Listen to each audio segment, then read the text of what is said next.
on behalf of the senior board committee, I would like to thank everyone, who acknowledged, on my behalf, and Alabama's behalf, to be graduating early. And, it's a good, situation for people like me who are redshirt juniors and they're able to come in places like this and people acknowledge that you've graduated and put in the effort, taking time, it's a student athlete, people have lost their, art these days. People think that, athletes, they get by with everything, but a business management degree from Alabama and currently going to start working on finance minor there. A student has always come first in my household, and my mother and my grandmother always harped on that. And I'm the first male on my side of the family to graduate, and I'm very proud of that. What do you envision for yourself in the NFL? A pass rusher and a 3-4? If you would talk about the role you see for yourself. Well, I envision myself the outside linebacker, rushing or passing. A 43, I can play Sam or the defensive end. Whatever the coach wants me to play, I can play D-tackle, inside linebacker, outside linebacker. I'm just passionate about the game, and I just love to play football. How close were you to declaring last year as a redshirt sophomore? Well, like I said, as a student athlete first, I kind of put that publicity out there that I wasn't coming back. But I knew in my head I would have left Alabama without a degree, and I came here to get one, so that wasn't an option for me to come out last year.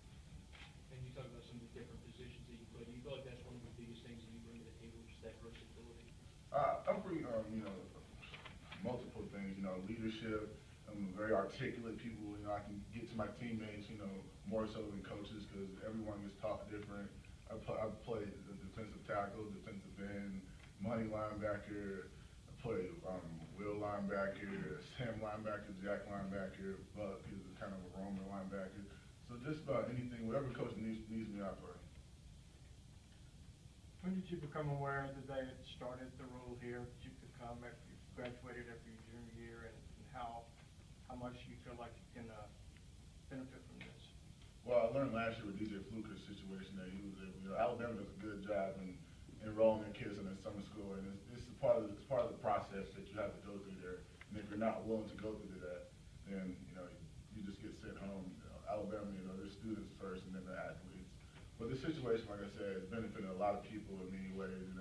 Kind of puts people in my situation that education is first. If I didn't graduate, I wouldn't be here. Adrian, having played in a couple of national championship games, how will college football change with the playoff system? 4 teams next year, maybe down the road they go to 8. What will, from your own experience in playing in those games, will it change anything? The same team's going to make the top every year. It might be a 5th team that gets put out. Football's football. We've been used to the March Madness. It's the same as March Madness. Some of the guys don't make it that you think will make it. Football's football. The best team's going to win. Adrian, what do you think you improved on most from your sophomore to your junior this past year? Just understanding more of my responsibility on the defense and becoming a leader.